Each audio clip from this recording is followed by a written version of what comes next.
Hi ನಮಸ್ತೆ ಎಲ್ಲರಿಗೂ daily update ಚಾನಲಿನ ಮತ್ತೊಂದು ವಿಡಿಯೋಗೆ ಸ್ವಾಗತ ಸುಸ್ವಾಗತ. ಸ್ನೇಹಿತರೆ, ಎಲ್ಲರೂ ಹೇಗಿದ್ದೀರಾ? ಎಲ್ಲರೂ ಚೆನ್ನಾಗಿದ್ದೀರಾ ಅಂದ್ಕೊಂಡಿದ್ದೀನಿ. ನಾನು ಕೂಡ ತುಂಬಾ ಚೆನ್ನಾಗಿದ್ದೀನಿ. ಎಲ್ಲರೂ ಚೆನ್ನಾಗಿದ್ದೀರಾ ಅಂದ್ಕೊಂಡು ಭಾವಿಸ್ಕೊಂಡು ಇವತ್ತಿನ ಒಂದು ವಿಡಿಯೋನ ಶುರು ಮಾಡಿಬಿಡೋಣ. ಇವತ್ತಿನ ಒಂದು ವಿಡಿಯೋದಲ್ಲಿ ವೃಶ್ಚಿಕ ರಾಶಿ ಭವಿಷ್ಯ ಡಿಸೆಂಬರ್ 2025ರಲ್ಲಿ ಸಾಕಷ್ಟು ಬದಲಾವಣೆಯನ್ನು ನೋಡಲಿದ್ದೀರಿ. ಯಾಕಂದರೆ ವೃಶ್ಚಿಕ ರಾಶಿಯ ಗ್ರಹ ಸ್ಥಿತಿಗಳು ಆ ರೀತಿ ಇದೆ ಅಂತಲೇ ಹೇಳ್ಬೋದು. ಡಿಸೆಂಬರ್ 2025ರಲ್ಲಿ ಸಾಕಷ್ಟು ಬದಲಾವಣೆಯನ್ನು ನೋಡಲಿದ್ದೀರಿ. ಇನ್ನು ಶನಿಯಿಂದ ಸ್ನೇಹಿತರೆ ಸಾಕಷ್ಟು ಅದೃಷ್ಟ, ಸಾಕಷ್ಟು ಸಮಸ್ಯೆಗಳು ಬರಲಿದೆ. ಹಾಗಿದ್ದರೆ ಸಮಸ್ಯೆಗಳು ಬಂದರೆ ಪರಿಹಾರ ಇದೆಯಾ ಅಂದರೆ ಖಂಡಿತವಾಗಿಯೂ ಪರಿಹಾರ ಇದೆ. ಪರಿಹಾರಗಳನ್ನು ತಿಳಿಸ್ಕೊಡ್ತೀನಿ. ಆದಷ್ಟು ನನ್ನ ಚಾನಲಲ್ಲಿ ಬರುವಂತಹ ಸಣ್ಣ ಪುಟ್ಟ ಪರಿಹಾರಗಳಿಂದ ದೊಡ್ಡ ಸಮಸ್ಯೆಗಳೆಲ್ಲವೂ ಕೂಡ ಮುಕ್ತಿ ಅಂತಲೇ ಹೇಳ್ಬೋದು. ಹಾಗಿದ್ರೆ ವೃಶ್ಚಿಕ ರಾಶಿಯವರು ಯಾವೆಲ್ಲ ಪರಿಹಾರಗಳನ್ನು ಮಾಡಬೇಕು, ಏನೆಲ್ಲ ಅದೃಷ್ಟದ ಫಲಗಳನ್ನು ಗಳಿಸಲಿದ್ದೀರಿ ಅನ್ನೋದನ್ನ ಒಟ್ಟಾರೆಯಾಗಿ ತಿಳಿಸ್ಕೊಡ್ತೀನಿ.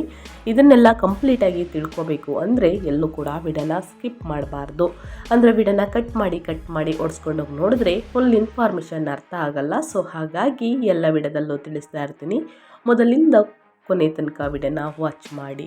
ವಿಡಿಯೋದಲ್ಲಿ ಒಳ್ಳೆ ಮಾಹಿತಿ ಸಿಕ್ಕಿದ್ರೆ ತಪ್ಪದೆ ವಿಡಿಯೋಗೊಂದು ಲೈಕ್ ಕೊಟ್ಟು, ಇನ್ನೂ ನನ್ನ ಚಾನಲ್ನ ಸಬ್ಸ್ಕ್ರೈಬ್ ಮಾಡ್ಕೊಳ್ದೇ ನೋಡ್ತಿದ್ರೆ ಅಥವಾ ಹೊಸದಾಗಿ ವಿಸಿಟ್ ಮಾಡಿ ಏನಾದರೂ ವಿಡಿಯೋ ನೋಡ್ತಿದ್ರೆ ತಪ್ಪದೆ ಡೈಲಿ ಅಪ್ಡೇಟ್ಸ್ಗೆ ಸಬ್ಸ್ಕ್ರೈಬ್ ಆಗಿ ನಿಮ್ಮ ಅಭಿಪ್ರಾಯವನ್ನು ಕಮೆಂಟ್ ಬಾಕ್ಸಲ್ಲಿ ತಿಳಿಸಿ. ಯಾರೆಲ್ಲ ಸಬ್ಸ್ಕ್ರೈಬ್ ಮಾಡಿಕೊಂಡು ವಿಡಿಯೋವನ್ನು ವಾಚ್ ಮಾಡ್ತಿದ್ರಾ ಅಂಥವರಿಗೆ ಥ್ಯಾಂಕ್ ಯು ಸೋ ಮಚ್ ಅಂತ ಹೇಳ್ತಾ, ಕಮೆಂಟ್ ಬಾಕ್ಸಲ್ಲಿ ಸ್ನೇಹಿತರೆ ಓಂ ನಮಃ ಶಿವಾಯ, ಓಂ ನಮಃ ಶನೇಶ್ವರಾಯ ನಮಃ ಅಂತ ಕಮೆಂಟ್ ಮಾಡಿ. ಶಿವನ ಅನುಗ್ರಹದಿಂದ ನಿಮ್ಮ ಜೀವನದಲ್ಲಿ ಎಷ್ಟೇ ಸಮಸ್ಯೆಗಳಿದ್ರೂ ಕೂಡ ಅವೆಲ್ಲವೂ ಸಂಪೂರ್ಣವಾಗಿ ನಿವಾರಣೆಯಾಗಲಿ ಅಂತ ಕೇಳ್ಕೊತಾ ವಿಡಿಯೋನ ಸ್ಟಾರ್ಟ್ ಮಾಡಿಬಿಡೋಣ.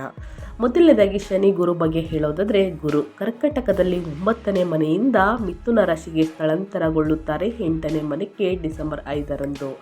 ಇನ್ನು ಶನಿ ಮೀನದಲ್ಲಿ 5ನೇ ಮನೆಯಲ್ಲಿ ತಿಂಗಳವಿಡೀ ಇರಲಿದ್ದಾರೆ ಸ್ನೇಹಿತರೆ. ಒಟ್ಟಾರೆಯಾಗಿ ಹೇಳಬೇಕು ಅಂದರೆ ಕುಜ, ರವಿ, ಶುಕ್ರ ತಿಂಗಳ ದ್ವಿತೀಯಾರ್ಧದಲ್ಲಿ 2ನೇ ಮನೆಗೆ ಧನ ಕುಟುಂಬ ಸ್ಥಾನಕ್ಕೆ ಸೇರುವುದರಿಂದ ಆರ್ಥಿಕವಾಗಿ ಲಾಭಗಳಿದ್ದರೂ ಕೂಡ ಕುಟುಂಬದಲ್ಲಿ ಮಾತಿನ ಚಕಾಮಕಿಗಳು ನಡೆಯುವ ಸಾಧ್ಯತೆ ಇದೆ. 5ನೇ ಮನೆಯಲ್ಲಿರುವಂಥ ಶನಿ ಮಕ್ಕಳ ವಿಷಯದಲ್ಲಿ ಗಮನ ಹರಿಸುವಂತೆ ಸೂಚಿಸುತ್ತಿದ್ದಾರೆ ಸ್ನೇಹಿತರೆ. ಒಟ್ಟಿಗೆ ಹೇಳಬೇಕು ಅಂದರೆ ವೃಶ್ಚಿಕ ರಾಶಿಯವರಿಗೆ ಡಿಸೆಂಬರ್ 2025 ಮಿಶ್ರ ಫಲಿತಾಂಶಗಳನ್ನು ನೀಡುವ ತಿಂಗಳಾಗಿದೆ ಸ್ನೇಹಿತರೆ. ಯಾವುದರ ಬಗ್ಗೆ ಎಚ್ಚರಿಕೆ ವಹಿಸಬೇಕು, ಏನೆಲ್ಲ ಅದೃಷ್ಟದ ಫಲಗಳನ್ನು ನೋಡಲಿದ್ದೀರಿ ಅನ್ನೋದನ್ನ ನೋಡ್ತಾ ಹೋಗೋಣ. ಗುರು ಅಷ್ಟಮ ಸ್ಥಾನದಲ್ಲಿ ಇರುವುದರಿಂದ ನಿಮ್ಮ ವೃತ್ತಿ ಜೀವನ ಹೇಗಿರಲಿದೆ ಅಂದರೆ ಉದ್ಯೋಗದ ದೃಷ್ಟಿಯಿಂದ ಈ ತಿಂಗಳು ಸಾಧಾರಣವಾಗಿರಲಿದೆ. 8ನೇ ಮನೆಯಲ್ಲಿ ಗುರುವಿನ ಸಂಚಾರದಿಂದ ಉದ್ಯೋಗದಲ್ಲಿ ಹಠಾತ್ ಬದಲಾವಣೆಗಳು ಅಥವಾ ವರ್ಗಾವಣೆಗಳು ಸಂಭವಿಸಬಹುದು. ತಿಂಗಳ ಮೊದಲಾರ್ಧದಲ್ಲಿ ನಿಮ್ಮ ಜನ್ಮ ರಾಶಿಯಲ್ಲಿ 1ನೇ ಮನೆಯಲ್ಲಿ ಗ್ರಹಗಳ ಸಂಚಾರದಿಂದ ನಿಮ್ಮ ಕೆಲಸ ವೇಗ ಹೆಚ್ಚಾಗುತ್ತದೆ. ಆದರೆ ಕೋಪದ ಕಾರಣದಿಂದ ಸಹೋದ್ಯೋಗಿಗಳೊಂದಿಗೆ ಜಗಳವಾಗುವ ಸಾಧ್ಯತೆ ಇರುತ್ತದೆ. 10ನೇ ಮನೆಯಲ್ಲಿ ಕೇತು ಇರುವುದರಿಂದ ವೃತ್ತಿಯಲ್ಲಿ ಅಸಮಾಧಾನ ಅಥವಾ ಕೆಲಸ ಬದಲಾಯಿಸುವ ಆಲೋಚನೆಗಳು ಬರಬಹುದು.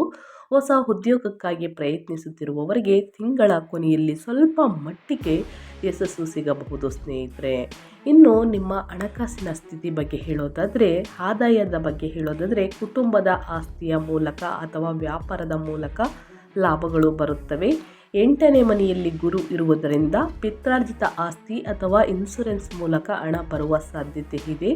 ಖರ್ಚುಗಳ ಬಗ್ಗೆ ಹೇಳೋದಾದರೆ ಕುಟುಂಬ ಅವಶ್ಯಕತೆಗಳಿಗಾಗಿ ಅಥವಾ ನಿಮ್ಮ ಆರೋಗ್ಯ ಸಮಸ್ಯೆಗಳಿಗಾಗಿ ಅಥವಾ ಕುಟುಂಬದ ಆರೋಗ್ಯ ಸಮಸ್ಯೆಗಳಿಗಾಗಿ ಸ್ನೇಹಿತರೆ ಖರ್ಚು ಮಾಡಬೇಕಾಗಿ ಬರಬಹುದು ಅನಿವಾರ್ಯವಾಗಿ.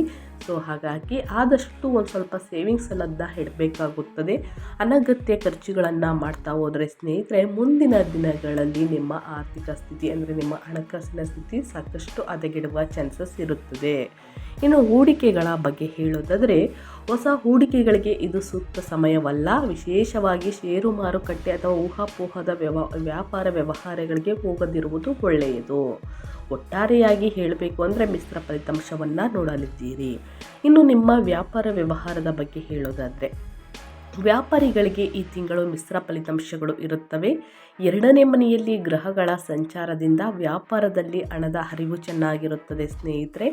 ಆದರೆ ಪಾಲುದಾರರೊಂದಿಗೆ ಜಗಳಗಳು ಬರುವ ಸಾಧ್ಯತೆ ಇದೆ, ಮನಸ್ತಾಪಗಳು ಉಂಟಾಗಲಿದೆ, ವ್ಯಾಪಾರದಲ್ಲಿ ನಷ್ಟವನ್ನು ನೋಡಬೇಕಾಗುತ್ತದೆ. ಸೊ ಹಾಗಾಗಿ ಹೊಸದಾಗಿ ಹೂಡಿಕೆಯನ್ನು ಮಾಡ್ತೀವಿ ಅಂದರೆ 1 ಅಥವಾ 2-3 ಯೋಚಿಸಿ 2-3 ಬಾರಿ ಯೋಚಿಸಿ ನಿರ್ಧಾರಗಳನ್ನು ತೆಗೆದುಕೊಳ್ಳಿ.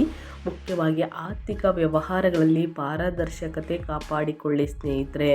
ಇನ್ನು ಹೊಸ ಸಾಹಸಗಳಿಗೆ ಕೈ ಹಾಕಲು ಇದು ಅಷ್ಟೊಂದು ಅನುಕೂಲಕರ ಸಮಯವಲ್ಲ. ಹೀಗಿರುವಾಗ ವ್ಯಾಪಾರವನ್ನೇ ಅಭಿವೃದ್ಧಿಪಡಿಸಿಕೊಳ್ಳುವತ್ತ ಗಮನ ಹರಿಸಿ. ಆದಷ್ಟು ಈಗಿರುವ ವ್ಯಾಪಾರ ವ್ಯವಹಾರವನ್ನೇ ಸ್ನೇಹಿತರೆ ಅಭಿವೃದ್ಧಿಪಡಿಸಿಕೊಳ್ಳಿ. ಹೊಸದಾಗಿ ಹೂಡಿಕೆಯನ್ನು ಮಾಡುವುದಕ್ಕೆ, ಹೊಸದಾಗಿ ವ್ಯಾಪಾರ ವ್ಯವಹಾರವನ್ನು ಮಾಡುವುದಕ್ಕೆ ಈ ತಿಂಗಳು ಆದಷ್ಟು ಸೂಕ್ತವಲ್ಲ ಅಂತಲೇ ಹೇಳಬಹುದು.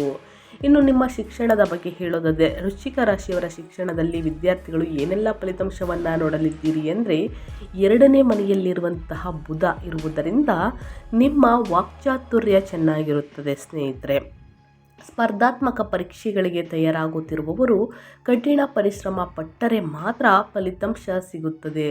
ಸಂಶೋಧನೆ ಕ್ಷೇತ್ರದಲ್ಲಿ ಇರುವವರಿಗೆ 8ನೇ ಮನೆಯ ಗುರು ಅನುಕೂಲಕರ ಸ್ಥಾನದಲ್ಲಿ ಇರಲಿದ್ದಾರೆ ಅಂತಲೇ ಹೇಳ್ಬೋದು. ವಿದ್ಯಾರ್ಥಿಗಳಿಗೆ ಇದು ಶ್ರಮ ಪಡಬೇಕಾದ ಸಮಯವಾಗಿರುತ್ತದೆ. 5ನೇ ಮನೆಯಲ್ಲಿ ಶನಿ ಇರುವುದರಿಂದ ಓದಿನ ಕಡೆ ಏಕಾಗ್ರತೆ ಕಡಿಮೆಯಾಗಬಹುದು ಸ್ನೇಹಿತರೆ, ಅಥವಾ ಆಲಸ್ಯ ಹೆಚ್ಚಾಗಬಹುದು. ಆದ್ದರಿಂದ ಬಹಳಷ್ಟು ಎಚ್ಚರಿಕೆ ವಹಿಸುವುದು ಉತ್ತಮವಾಗಿರುತ್ತದೆ. ಇನ್ನು ಅದೇ ರೀತಿ ನಿಮ್ಮ ಆರೋಗ್ಯದ ಬಗ್ಗೆ ಹೇಳೋದಾದರೆ, ಏನೆಲ್ಲ ಬದಲಾವಣೆಯನ್ನು ನೋಡಲಿದ್ದೀರಿ, ಯಾವುದರ ಬಗ್ಗೆ ಎಚ್ಚರಿಕೆ ವಹಿಸಬೇಕು ನಿಮ್ಮ ಆರೋಗ್ಯದ ಕಡೆ ಅಂದರೆ, ಆರೋಗ್ಯದ ಕಡೆಗೆ ವಿಶೇಷ ಗಮನ ಹರಿಸಬೇಕು. 8ನೇ ಮನೆಯಲ್ಲಿರುವಂತಹ ಗುರು 1ನೇ ಮನೆಯಲ್ಲಿ ಗ್ರಹಗಳ ಸಂಚಾರದಿಂದ ದೇಹದಲ್ಲಿ ಉಷ್ಣತೆ, ಚರ್ಮದ ಸಮಸ್ಯೆಗಳು, ತಲೆನೋವಿನಂತಹ ಸಮಸ್ಯೆಗಳು ಬರಬಹುದು. BP, ರಕ್ತದೊತ್ತಡ, ತಿಂಗಳ ಮೊದಲಾರ್ಧದಲ್ಲಿ ವಾಹನವನ್ನು ಚಾಲನೆ ಮಾಡುವಾಗ ಅಥವಾ ಪ್ರಯಾಣದಲ್ಲಿ ಜಾಗೃತೆಯಿಂದ ಇರಬೇಕು. ಕಣ್ಣಿಗೆ ಸಂಬಂಧಿಸಿದ ಸಮಸ್ಯೆಗಳು ಕೂಡ ಬರುವ ಸಾಧ್ಯತೆ ಇದೆ. ಯೋಗ ಅಥವಾ ಧ್ಯಾನ ಮಾಡುವುದರಿಂದ ಮಾನಸಿಕ ನೆಮ್ಮದಿ ಸಿಗಲಿದೆ. ಅತಿಯಾದ ಒತ್ತಡ ಬೇಡ, ವಿಶ್ರಾಂತಿಯನ್ನು ತೆಗೆದುಕೊಳ್ಳಿ. ಸಣ್ಣ ಪುಟ್ಟ ಸಮಸ್ಯೆಗಳು ಬಂದಿದ್ದಲ್ಲಿ ತಕ್ಷಣ ವೈದ್ಯರನ್ನು ಭೇಟಿ ಮಾಡಿ ಅವರು ಕೊಡುವಂತಹ ಸಲಹೆಯನ್ನು ಫಾಲೋ ಮಾಡುವುದು ಬಹಳ ಮುಖ್ಯವಾಗುತ್ತದೆ. ಇನ್ನು ಕುಟುಂಬದ ಬಗ್ಗೆ ಹೇಳೋದಾದರೆ, ವೈಯಕ್ತಿಕ ಜೀವನದ ಬಗ್ಗೆ ಹೇಳೋದಾದರೆ ಏನೆಲ್ಲ ಫಲಿತಾಂಶವನ್ನು ನೋಡಲಿದ್ದೀರಿ ಅಂದರೆ, ಕುಟುಂಬದ ಜೀವನದಲ್ಲಿ ಎಚ್ಚರಿಕೆ ಅಗತ್ಯ. 2ನೇ ಮನೆಯಲ್ಲಿ ಪಾಪಗ್ರಹಗಳ ಸಂಚಾರದಿಂದ ಸ್ನೇಹಿತರೆ ನಿಮ್ಮ ಮಾತು ಕಠೋರವಾಗಬಹುದು. ಕುಟುಂಬದಲ್ಲಿ ಮನಸ್ತಾಪಗಳು ಬರಬಹುದು. ಸಣ್ಣ ಪುಟ್ಟ ಜಗಳಗಳು ನಿಮ್ಮ ಜೀವನ ಸಂಗಾತಿಯೊಂದಿಗೆ. ಇನ್ನು ಪ್ರೇಮ ಜೀವನ ಹೇಗಿರಲಿದೆ ಅಂದರೆ ಮಿಶ್ರ ಫಲಿತಾಂಶವನ್ನು ನೋಡಲಿದ್ದೀರಿ. ಇನ್ನು ವೃಶ್ಚಿಕ ರಾಶಿಯವರು ಯಾರು ಇನ್ನೂ ಕೂಡ ಮದುವೆಯಾಗಿಲ್ಲ ಅಂಥವರಿಗೆ ಮದುವೆ ಪ್ರಸ್ತಾಪಗಳು ಬರಲಿದೆ. ಆದಷ್ಟು ಕುಟುಂಬದ ಬಗ್ಗೆ ಮತ್ತು ನಿಮ್ಮ ಜೀವನ ಸಂಗಾತಿಯೊಂದಿಗೆ ಸಣ್ಣ ಪುಟ್ಟ ಜಗಳಗಳು ಬಂದಿದ್ದಲ್ಲಿ ಕೂತು ಮಾತನಾಡಿ ಬಗೆಹರಿಸಿಕೊಳ್ಳುವುದು ಬಹಳ ಮುಖ್ಯವಾಗುತ್ತದೆ. ಇನ್ನು 4ನೇ ಮನೆಯಲ್ಲಿ ರಾಹು ಇರುವುದರಿಂದ ದೂರದ ಊರುಗಳಿಂದ ನೆಂಟರು ಮನೆಗೆ ಬರುವ ಸಾಧ್ಯತೆ ಇದೆ. ತಾಯಿಯವರ ಆರೋಗ್ಯದ ಕಡೆ ಗಮನ ಕೊಡಿ. ಮಕ್ಕಳ ವಿದ್ಯಾಭ್ಯಾಸ ಅಥವಾ ನಡವಳಿಕೆಯ ಬಗ್ಗೆ ಕಾಳಜಿ ವಹಿಸುವುದು ಅವಶ್ಯಕವಾಗುತ್ತದೆ. ಒಟ್ಟಾರೆಯಾಗಿ ಮಿಶ್ರ ಫಲಿತಾಂಶವನ್ನು ವೃಶ್ಚಿಕ ರಾಶಿಯವರು ನೋಡಲಿದ್ದೀರಿ ಅಂತ ಹೇಳ್ತಾ, ಇನ್ನು ಸಮಸ್ಯೆಗಳಿಗೆ ಏನೆಲ್ಲ ಪರಿಹಾರಗಳನ್ನು ಮಾಡಬೇಕು ಸ್ನೇಹಿತರೆ ಈ ತಿಂಗಳಲ್ಲಿ, ಇನ್ನು ಗ್ರಹ ದೋಷಗಳ ನಿವಾರಣೆಗೆ ಏನೆಲ್ಲ ಪರಿಹಾರಗಳನ್ನು ಮಾಡಬೇಕು ಅಂದರೆ ಪರಿಹಾರಗಳನ್ನು ತಿಳಿಸ್ಕೊಡ್ತಾ ಹೋಗ್ತೀನಿ, ತಪ್ಪದೇ ಮಾಡಬೇಕಾಗುತ್ತದೆ. ಮೊದಲನೇದಾಗಿ ಶನಿ ದೋಷ ನಿವಾರಣೆಗಾಗಿ ಸ್ನೇಹಿತರೆ, ಶನಿಯ ಪ್ರಭಾವವನ್ನು ತಗ್ಗಿಸಲು ಶನಿವಾರದಂದು ಬಡ ವಿದ್ಯಾರ್ಥಿಗಳಿಗೆ ಅಥವಾ ಬಡವರಿಗೆ, ನಿರ್ಗತಿಕರಿಗೆ ಹಣ್ಣು ಹಂಪಲುಗಳನ್ನು ವಿತರಿಸಿ ನಿಮ್ಮ ಕೈಯಲ್ಲಾದಷ್ಟು ಹಣ ಸಹಾಯವನ್ನು ಮಾಡಿ. ಇನ್ನು ಬಡ ವಿದ್ಯಾರ್ಥಿಗಳಿಗೆ ಪುಸ್ತಕಗಳು ಅಥವಾ ಲೇಖನಿಗಳು, ಪೆನ್ನನ್ನು ದಾನ ಮಾಡಿ ಒಳಿತಾಗಲಿದೆ. ಇನ್ನು ಸುಬ್ರಹ್ಮಣ್ಯ ಆರಾಧನೆ ಮಾಡಿಸುವುದು ಕುಜನ ಅನುಗ್ರಹಕ್ಕಾಗಿ. ಮಂಗಳವಾರದಂದು ಸುಬ್ರಹ್ಮಣ್ಯ ಸ್ವಾಮಿಗೆ ದೀಪಾರಾಧನೆ ಮಾಡಿಸಿ ಸ್ನೇಹಿತರೆ. ಸೊ ಈ ರೀತಿ ಮಾಡುವುದರಿಂದ ನಿಮ್ಮ ಕಷ್ಟಗಳು, ಸಮಸ್ಯೆಗಳು ಕ್ರಮೇಣವಾಗಿ ಕಡಿಮೆಯಾಗುತ್ತಾ ಬರುತ್ತದೆ. ಅಪಘಾತಗಳಿಂದ ಸ್ನೇಹಿತರೆ ಪಾರಾಗಬಹುದು. ಸೊ ಈ ಪರಿಹಾರವನ್ನು ವೃಶ್ಚಿಕ ರಾಶಿಯವರು ಮಾಡಿ ಅಂತ ಹೇಳ್ತಾ ನಾನು ವಿಡಿಯೋನ ಎಂಡ್ ಮಾಡ್ತಾ ಇದ್ದೀನಿ. ಇವತ್ತಿನ ಒಂದು ವಿಡಿಯೋದಲ್ಲಿ ವೃಶ್ಚಿಕ ರಾಶಿಯವರಿಗೆ ಒಳ್ಳೆಯ ಮಾಹಿತಿ ಸಿಕ್ಕಿದ್ದಲ್ಲಿ, ಈ ವಿಡಿಯೋ ಯೂಸ್ಫುಲ್ ಅನಿಸಿದ್ದಲ್ಲಿ ವಿಡಿಯೋಗೆ ಲೈಕ್ ಮಾಡಿ, ಸಬ್ಸ್ಕ್ರೈಬ್ ಮಾಡ್ಕೊಳ್ಳಿ, ನಿಮ್ಮ ಅಭಿಪ್ರಾಯವನ್ನು ತಿಳಿಸಿ ಸ್ನೇಹಿತರೆ. ಸೊ ಹಾಗಾಗಿ ತಪ್ಪದೆ ಈ ವಿಡಿಯೋವನ್ನು ನಿಮ್ಮ ಫ್ಯಾಮಿಲಿ ಫ್ರೆಂಡ್ಸ್ಗೆ ಶೇರ್ ಮಾಡಿ ಅಂತ ಹೇಳ್ತಾ, ನಿಮಗೂ ಮತ್ತು ನಿಮ್ಮ ಕುಟುಂಬಕ್ಕೆ ತುಂಬಾ ಒಳ್ಳೆಯದಾಗಲಿ. ಮತ್ತೊಂದು ವಿಡಿಯೋದಲ್ಲಿ ಸಿಗ್ತೀನಿ. Thank you for watching.